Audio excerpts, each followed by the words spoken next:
Hey everyone, I'm Thomas, a 29-year-old real estate agent in Chicago. And this beauty right here is mine. I stood on the porch of my new house, the reality still sinking in. 3 bedrooms, a sprawling backyard, and that vintage charm I dreamed about. Karen, my girlfriend, squeezed my hand. You earned this, babe, every single brick. I smiled, but her words triggered a flood of memories. 21 years ago, my world shattered. My parents didn't come home one rainy night.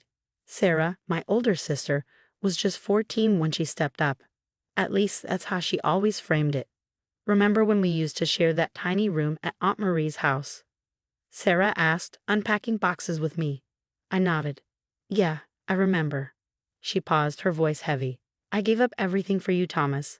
My college dreams. My future. The familiar guilt crept in, tightening around my chest. I know, Sarah. I'll never forget what you've done for me. Hey man, this place is sick.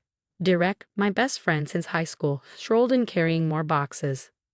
Now a hotshot lawyer, he'd stuck by me through everything. He glanced at Sarah. How's Mike's business going? Her face stiffened. Oh, startup challenges. Karen and Linda, Sarah's oldest friend, exchanged uneasy looks. Lately, Linda acted strange whenever Sarah brought up money. Later, Sarah cornered me in the kitchen. Thomas, Mike's business is in a rough patch. Just temporary. Maybe a small loan. Sarah, I just helped last month. We're family. I changed your diapers, remember. Her tone turned sharp, the way it often did when she didn't get what she wanted. That night on the porch, Karen found me. Thomas, I need to tell you something. At the hospital. Sarah came by last week asking about my salary. Said she was my sister-in-law and needed it for a family emergency. What? Why would she? Thomas. Linda's voice cut in. She stood hesitantly at the door. There's something you need to know about Sarah. Not now, I said as Sarah appeared behind her, shooting Linda a look that froze her in place. Thomas, Sarah began, her voice dripping with sweetness. Mike and I were thinking, your guest room would be perfect for us. Just until the business picks up. I stared at her, the guilt and gratitude warring inside me. I'll think about it. But something felt off. Karen's words about Sarah's visit to the hospital echoed in my head. The next morning, I noticed some mail was missing. Bank statements and house documents. My gut twisted. Then Derek called. His tone was grim. Thomas, we need to talk. I found something about Sarah's past. By the time our weekly family call rolled around, Aunt Marie's speakerphone crackled with Sarah's voice. Thomas barely helps the family anymore. Thinks he's too good for us now with his fancy house. That's not true, I said, but my relatives had already bought her lies. The next day, Derek barged into my office waving papers. Remember how Sarah said she quit college to raise you? She didn't quit. She got kicked out. Academic dishonesty. Forged documents. It happened months before your parents' accident. That's impossible. She always said. She lied. Stop letting her manipulate you. That evening, I walked into my living room to find Sarah lounging like she owned the place. Oh, good, you're home. Mike and I were just deciding which room would be best for us. What are you talking about? Well, since you're doing so well, unlike some of us who sacrifice everything for family. Sarah, I never asked you to. No, you just got to live your life while I gave up mine. She gestured around my house, her voice rising. And now look at you, big shot real estate agent while your own sister can barely make rent. Karen stormed in, her face flushed. Thomas, look at this. She held up Sarah's purse, revealing stolen bank statements and house documents. You went through my stuff. Sarah shrieked. Thomas, control your girlfriend. Later that night, Linda appeared at my door, her face pale. I can't stay quiet anymore, Thomas. Sarah's done this before. Remember the Hendersons? She manipulated them into signing over their vacation home, promising to pay the mortgage. They lost everything. Why didn't you tell me sooner? I asked, my voice breaking. She threatened to expose my struggles with addiction if I ever said a word. But I can't watch her destroy another family. Linda's voice trembled as she placed a folder on the table. The next morning, a legal notice arrived. Sarah was suing me for my house. The claim? That she'd invested her life savings into my education and deserved compensation. She's trying to get ahead of the truth coming out. Derek explained, spreading more papers across the dining table. Classic manipulation. She knows we're onto her lies about college. Karen walked in, pale-faced. Thomas, your sister just posted online. She's saying you're trying to make her homeless after she raised you like her own son. And people, they're believing her. My phone buzzed. Another relative calling to shame me. The sister I thought I knew, the one I believed sacrificed everything for me, never existed. All those years of guilt, all the attempts to repay a debt that was built on lies. I'm not letting her win. I told Karen firmly. It's time everyone knew the truth. These insurance documents don't add up, Derek said, rifling through papers.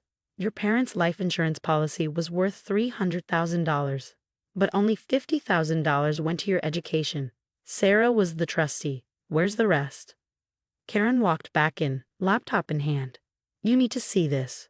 She turned the screen toward me. Sarah had posted tearful videos online, claiming I was trying to destroy her life. She even started a GoFundMe, asking for help to save the family home. Derek pointed to some bank statements. Look at these transfers. She's been siphoning money from multiple accounts, Aunt Marie, Cousin Pete, everyone. The doorbell rang and Linda rushed in clutching another folder. Thomas, I found Sarah's old phone. She handed it to me, her hands shaking. There are texts between her and Mike from last month. They're planning to sell your house the moment they win the lawsuit. What? My hands shook as I scrolled through the messages. Mike owed $400,000 to loan sharks. That's why they were so desperate. Karen's phone buzzed. Your cousin just sent me this. Sarah told them you're stealing their inheritance money. The whole family's turning against you.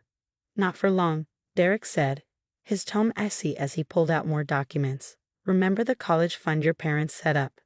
Sarah transferred it to her personal account right after the accident. She used your education money to buy her first car. The evidence piled up. Linda laid out photos of forged checks and threatening emails Sarah had sent to silence other victims. She's done this to everyone. The Hendersons, the Paddles, even her old church group. Always playing the victim while stealing everything she could. Karen called from the kitchen. Thomas, Mike just called the office looking for Sarah. He's drunk, ranting about bookies coming after them. He admitted they're filing for bankruptcy. As if on cue, my phone buzzed with another notification. Sarah had posted again. My own brother is trying to destroy my reputation after I gave up my whole life for him. Please help us save our family home from his greed. Karen scrolled through the comments. People are actually sending her money. Not just money, Derek said, pointing to his screen. She's collecting loans from half the neighborhood. They think she's helping you with medical bills or something. Linda played a voicemail. Sarah's voice crackled through the speaker. If you tell Thomas anything about the Hendersons, I'll make sure everyone knows about that night in Vegas. Don't test me, Linda. Classic Sarah, Linda muttered. I slumped in my chair, the weight of everything pressing down. She's got dirt on everyone. That's how she's kept this going for so long. Karen grabbed my hand. We've got something better than dirt. We've got proof. I straightened up. Get everything ready. It's time to show everyone exactly who Sarah really is. Courtroom showdown. The case is dismissed, the judge declared, her voice firm. Furthermore, given the evidence of fraud presented, I'm referring this matter to the district attorney's office. Sarah's face went pale as Derek presented the mountain of evidence, bank statements showing stolen insurance money, forged documents, and years of systematic theft. The text messages about selling my house to pay off Mike's gambling debts were just the tip of the iceberg. You think you're so smart? Sarah hissed during recess, her manicured nails digging into her purse, no doubt bought with stolen money. You're ruining my life. No, Karen stepped forward, her voice cutting. You did that yourself. She handed over another stack of papers. Remember your job at Midwest Insurance? They're very interested in how you process fake claims for years. Every single one has your signature. Linda testified next, bringing the Hendersons and 5 other families Sarah had scammed. The courtroom buzzed with shock as each victim shared their story. Mrs. Henderson, now in her 70s, broke down on the stand. She took our retirement home, she sobbed. The judge turned to Sarah. Ms. Walker, your actions are reprehensible. The judge addressed Sarah, his voice heavy with disapproval. These allegations are extremely serious. The pattern of fraud presented here is unprecedented in my courtroom. Before anyone could react, the courtroom door burst open with a resounding bang. Mike stumbled in, his expensive suit wrinkled and stained, reeking of desperation. "They're coming for the house, Sarah," he slurred, panic etched across his face. "The bookies know about the lawsuit. They found out we were planning to sell Thomas's place." The room froze, the weight of his words hanging in the air. Sarah's composure shattered, her mask of control slipping. Everything crumbled fast after that. Her GoFundMe was shut down within hours, flagged for fraud after over 50 complaints poured in. Her tearful videos, once designed to garner sympathy, backfired spectacularly as people flooded the comments with proof of her scams. The district attorney's office launched a full-scale investigation, uncovering an insurance fraud scheme that spanned nearly a decade. The night everything changed, Sarah appeared at my door one rainy night, mascara streaking down her face. She looked like a shadow of the sister I once knew. "Mike left me. The bank's taking everything. Please, I'm your sister. You can't let this happen to me." I stared at her, the ache of betrayal overshadowing any lingering sympathy.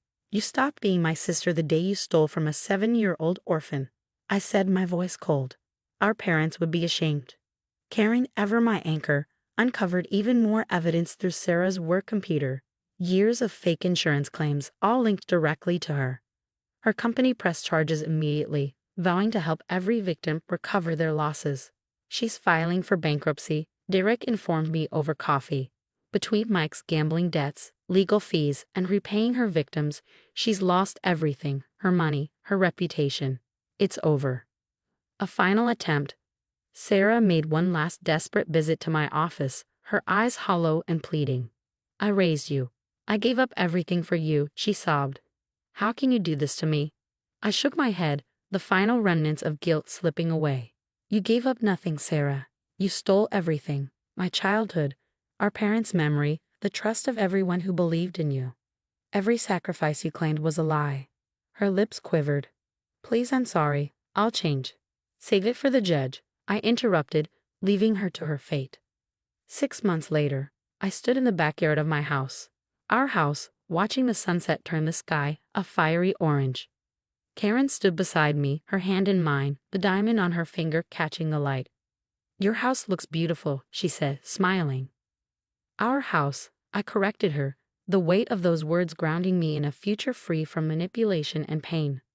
Sarah now faced multiple fraud charges, with Mike having fled the country and left her to face the consequences alone.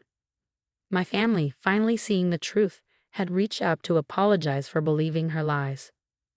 My phone buzzed, a new message from Sarah, undoubtedly another plea for help. I deleted it without reading. Some betrayals can't be forgiven. Some bonds are better left broken.